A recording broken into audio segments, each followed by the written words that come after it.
Good morning. I'm Tom Homan, the Border Czar President Trump. I'm going to read a statement real quick. Then after I read the statement, I'll take questions. I'm here with Sam Molson, Director of ICE and Enforcement Mover Operations for the St. Paul Field Office. Stephen Schrank, Acting Special Agent in charge for ICE Homeland Security Investigations. And Chris Kuhn, Deputy Chief Patrol Agent for the United States Border Patrol.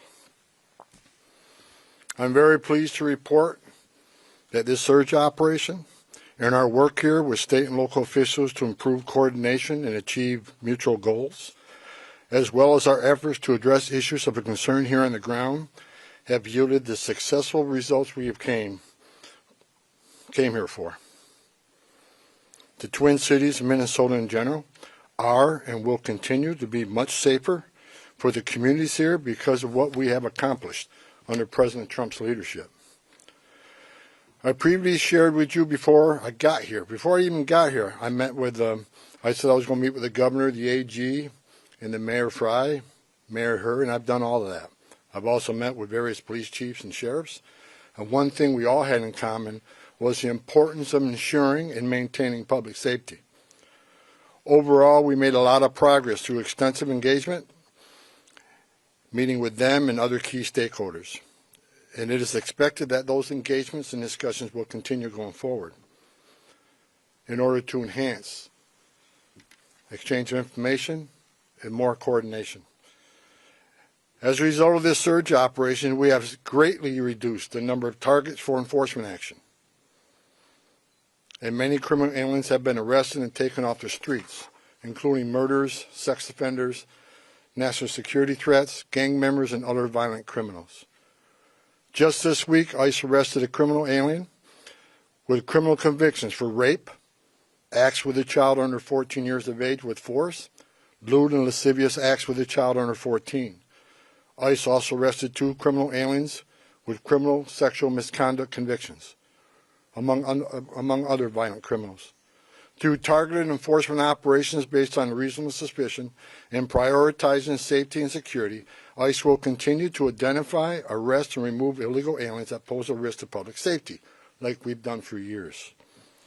And our officers will carry out those duties with professionalism, integrity, and compassion, like we've done for years. We will enforce the immigration law against all persons in the United States illegally. I want to say something about the various unfounded complaints I'm hearing about ICE enforcement operations. During the surge operation, ICE has not arrested anybody inside a hospital. We have not arrested anybody inside of a school, an elementary school. We have not arrested anybody inside a church.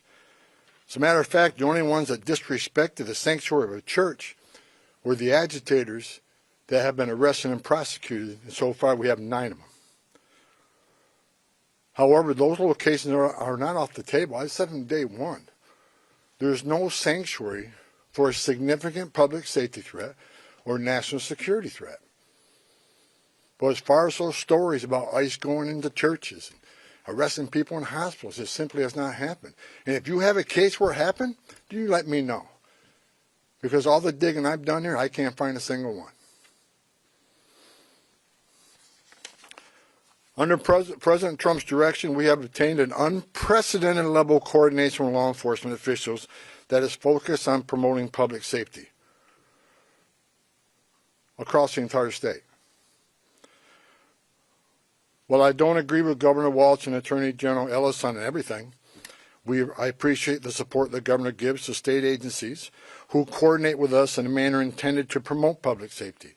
And I appreciate the AG having an open dialogue with me. Early on, the first meeting I had, acknowledging that county jails may notify ICE of the release date of an inmate, just as long as they don't hold them past the time they would normally release them. We now have the ability to arrest criminal aliens in the safety and security of jails throughout the state at the time they're being released, like we've done in other states.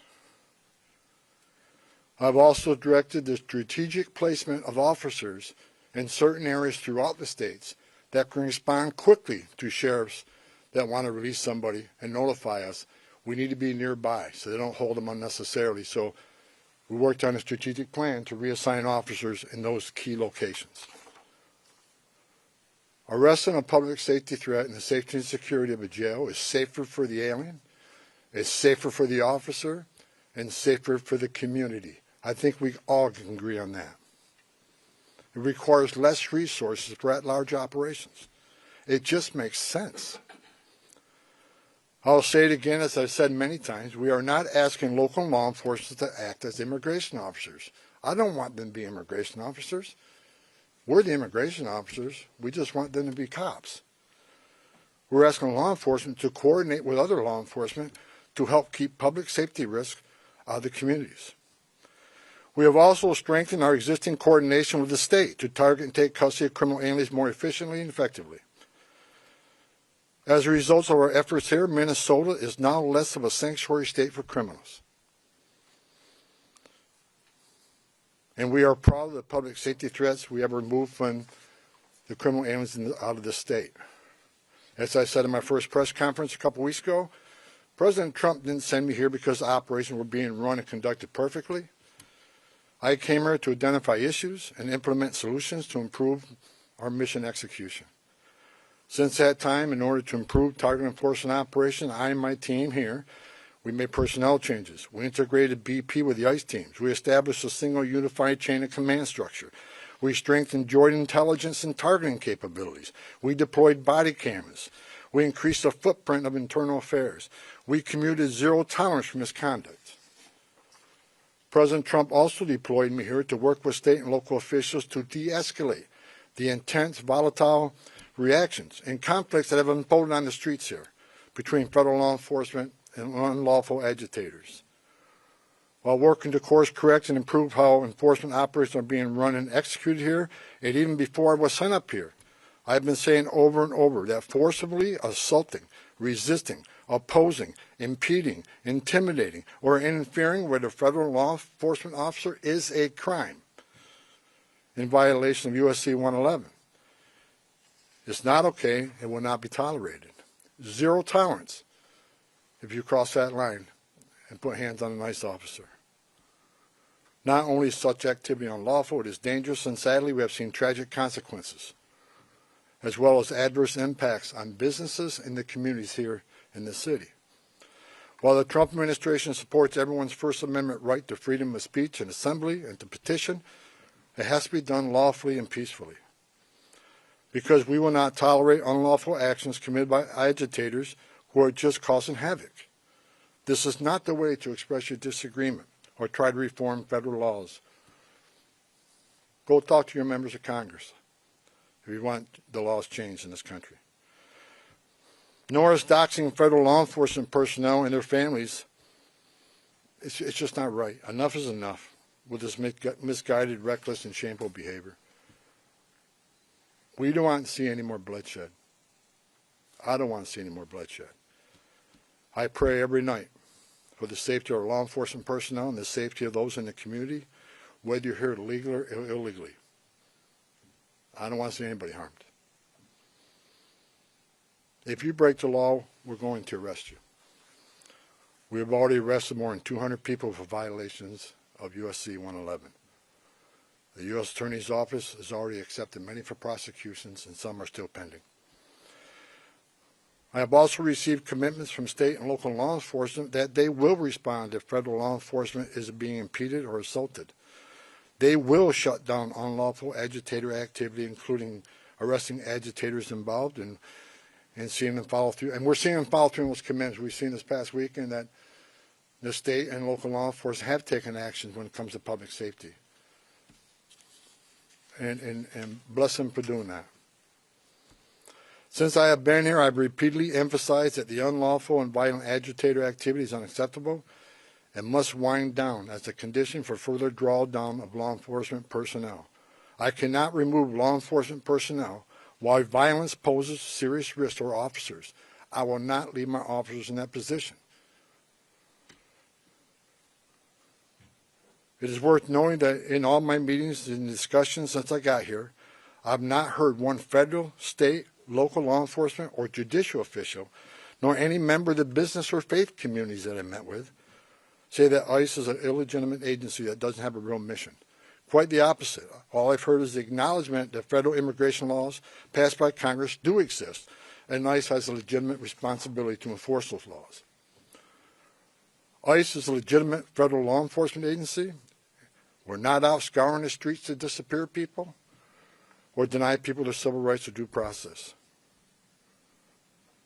In addition to taking public safety threats off the street, ICE here in this state have located 3,364 missing unaccompanied alien children, children that the last administration lost and weren't even looking for. That's because of the leadership of President Trump these children were located. As part of the de-escalation efforts, I have called on state and local officials these past few weeks to tone down the rhetoric and denounce unlawful activities being conducted by the agitators. We don't have to agree on everything, and we definitely do not. But we all agree that the lawlessness and chaos and disruption that is occurring on the street needs to end. I want to thank Governor Walz for his messages focusing on peace and his support for the Minnesota State Troopers to respond to unlawful situations that put federal officers and the public at risk. I also want to thank Mayor Fry for taking a public stance against agitators setting up barricades that block streets and endanger public safety, and for directing the police to take those roadblocks down. Additionally, I want to thank Police Chief O'Hara, Sheriff Witt, and various other local law enforcement for their responsiveness and efforts to maintain law and order in the streets. We've seen a big change here in the last couple of weeks, and it's all good changes. I'm also pleased to report that we're seeing a notable decrease on unlawful agitator activity here in Minneapolis and overall throughout the state. This is great news for Minnesota communities that have been adversely impacted by the lawlessness and chaos on the street. We have what we call here QRFs, Quick Response Force, security teams, that get called out when ICE officers are out doing operations. They get into trouble if agitators get out of control. If there's a danger and public safety is at risk, these QRFs respond to help these officers get off the X and get out of that situation. I asked today when I got here, I want to know what the QRFs call outs are, what their deployments are. I want to know every time a QRF is called out.